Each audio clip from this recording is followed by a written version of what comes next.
is an encouragement to each of you that in Indiana and all across America, we will never fail to remember the men and women who have served in the armed forces of the United States of America.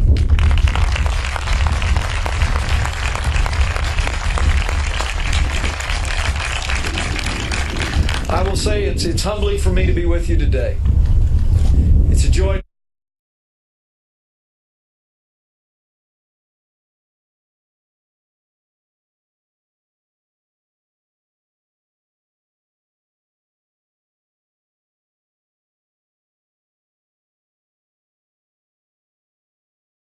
Since the initiation of hostilities in Operation Enduring Freedom and Operation Iraqi Freedom, both trained and mobilized and demobilized the extraordinary men and women who went forward and fought to preserve our freedom, protect our nation, and advance the cause of freedom in the world. We are proud of Camp Edinburgh, General Carr, and we are grateful for your continued leadership in expanding the opportunities here for Indiana's role in our national defense. I will say, both this day in November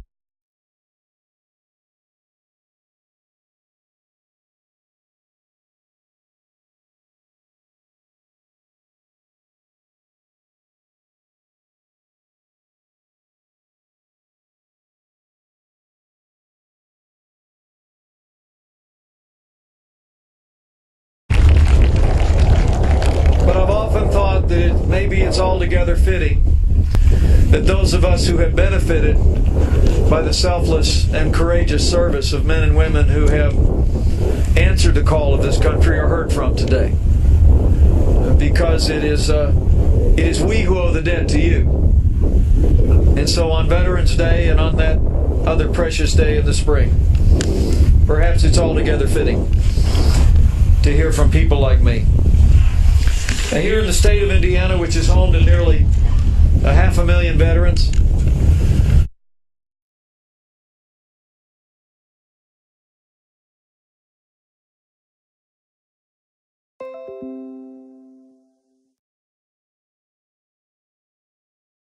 we pause today to honor the service and sacrifice of our returning veterans. Those that return with physical scars.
To stand and turn around and allow, and the chairman of the Veterans Affairs Committee, Representative Randy Fry, is with us.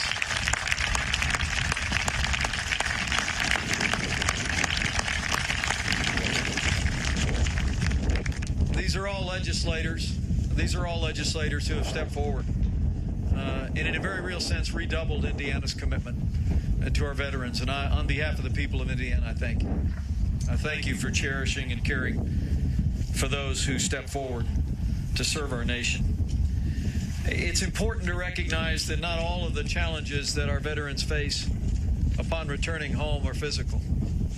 The truth is that in recent years it's become more apparent to more Americans of the non-physical scars that our veterans bring home.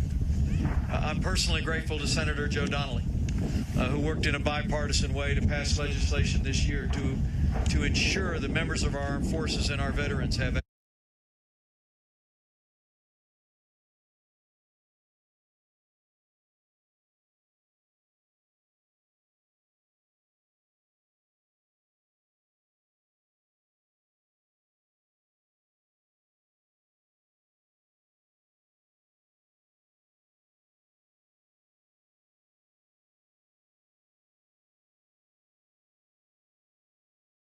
South Side. He said he went off to war and his smile was different. Like a lot of combat veterans, my dad was someone who came home with medals on his chest that promptly went in the drawer, and he never talked about it. And whenever you talked about heroes, Dad would always talk about the friends that didn't get to come home. When you'd get him to talk about it, he'd marvel how he got to come home and marry this beautiful red-headed Irish girl, raise 6 precocious kids, and live the American dream. And I just want you all to know, those of you that have served, that your fellow countrymen understand that there is a burden that you bear, having worn the uniform, having seen what many of you have seen. And we honor your service, and we honor that ongoing burden on this Veterans Day.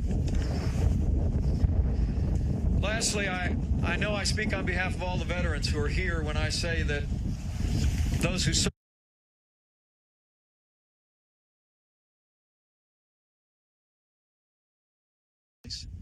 of those who serve. Thank you for your service to the country.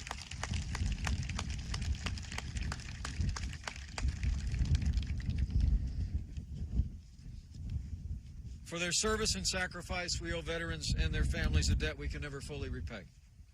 But we can endeavor to do so on days like today, honoring their service, so they hear from us who have the privilege of serving in public life, the voice of the people of this state and the voice of the people of this nation, who will ever be grateful for your willingness at that time in your life to step forward and put our lives ahead of your own.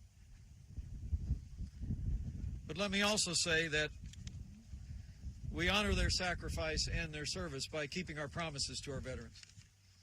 And let me assure you that our new president-elect and his new vice president-elect are absolutely committed to reforming the Veterans Affairs and Health Administration so that we provide our veterans real-time, world-class health care that they have earned and is their right for having served in uniform. Change is coming, and help is on the way to our veterans.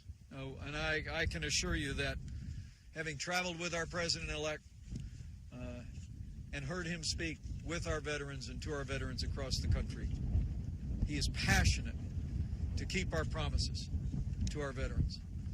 And he and I both understand that the benefits that are available to our veterans are not entitlements. They are part of the ongoing compensation to those who served in the uniform of the United States, and we will ensure that those earned benefits are provided.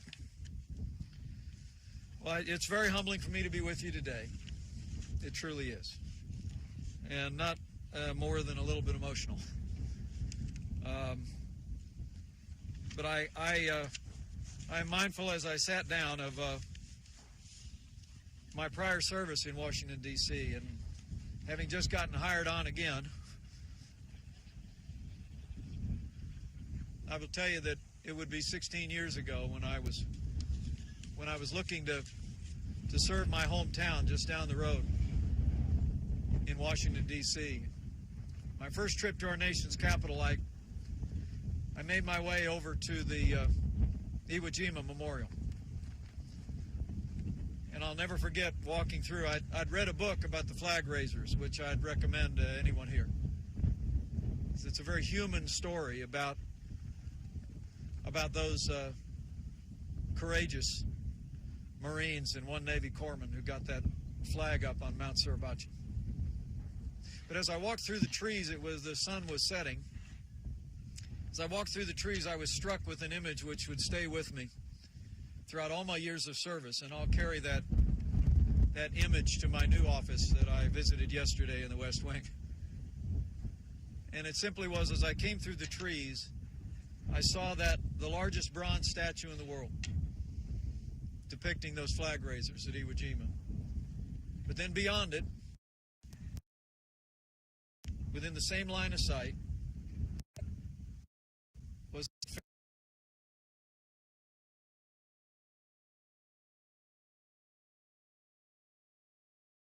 I stopped in my tracks. And I remember looking out thinking that if I ever had the privilege of serving in that city, that the only picture I would ever have in my office of Washington, D.C. would be taken from exactly that spot.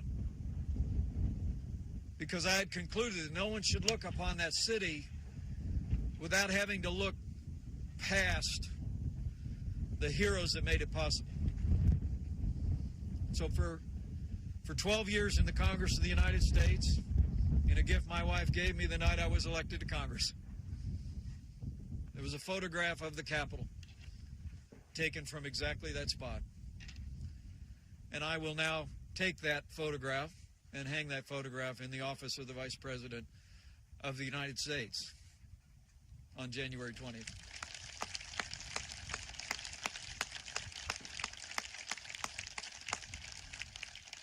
This is really what Veterans Day is all about. Is the courage of this nation is not found in its hallowed halls and its pillared buildings. The courage of this nation is found in men and women who set aside their lives, their dreams, their own security to preserve that democracy. And so today is your day. But just know that your service is enshrined in the hearts of every American. And on behalf of the people of Indiana, and soon on behalf of the people of the United States of America, I say thank you. Thank you for your service. And God bless you and your families as you continue your lives here in the great state of Indiana. And just know that your service, your courage, and your sacrifice will always be on our hearts and will never fail to inspire. And so to all of our veterans, I say, on behalf of all the people of Indiana, happy Veterans Day.